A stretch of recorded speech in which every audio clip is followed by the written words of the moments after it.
It may look a lot better than it did 24 hours ago, but nobody should become complacent. And that's because they know that things can change in literally an instant with flare-ups or changes in wind or weather. And that's with nighttime approaching and less of a capacity to fight the fire because they cannot fly at night. Look, it's been nearly 30 hours of battling this enormous blaze, and there's certainly no end in sight yet.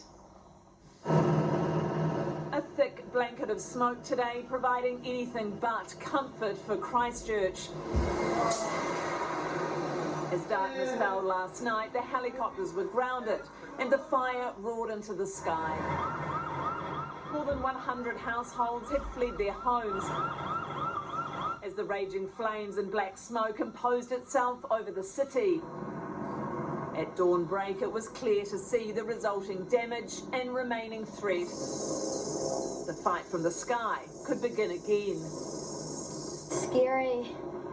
Real scary. Those hills are so ridiculously dry at the moment. We've been very wary for a few months now and worried that this might happen. Residents, many who have been through this same traumatic experience 7 years ago, and hoping this one won't linger as long. That was a really stressful time. We were out for over 2 weeks and yeah, it's stressful and it's worrying. This is hard, Mahi. This is really hard for a lot of you that have been through this before, and I just want to acknowledge that. Dry conditions and strong winds being watched second by second by those battling it. This wind isn't helping us. It has died down a wee bit, but yeah, the wind's really a big issue for us. A local state of emergency remains in place, bringing hundreds of responders on the ground. 27 fire trucks, 14 helicopters and 2 fixed-wing aircraft spreading retardant. Government officials arrived this morning, then surveyed the damage by air. Of course it looks bad because it's a big fire, without a doubt. It's a tough job up there for them, but it also looks very good in terms of the work that they're doing, the containment. And it's a job that won't end anytime soon. Crews are working tirelessly. The fire is still not considered to be contained at this stage. It is clear that this fire is going to be a long duration event. And rubberneckers, also known as disaster tourists, are still being urged to stay away. No one needs your silly TikTok, your Insta, your Snapchat, none of that. Stay away, let the professionals do their job. At its peak, the blaze was 650 hectares with a 14-kilometre perimeter.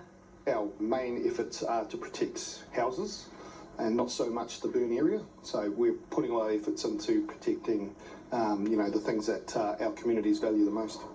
And what to value more than people, with no lives lost.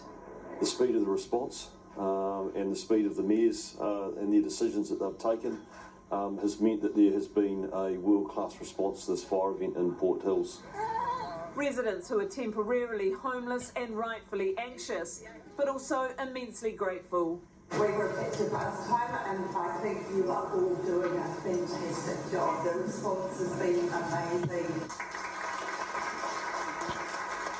And with darkness soon to fall, there's a flickering ember of optimism that this time the outcome might be better too.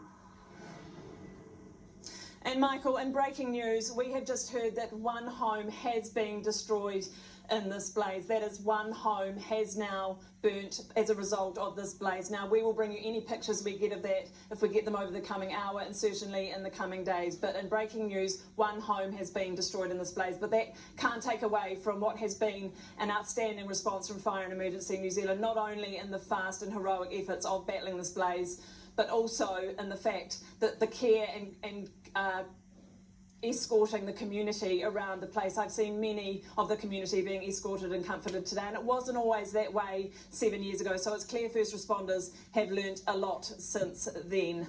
So we will bring you any more about that breaking news later in the hour, Michael.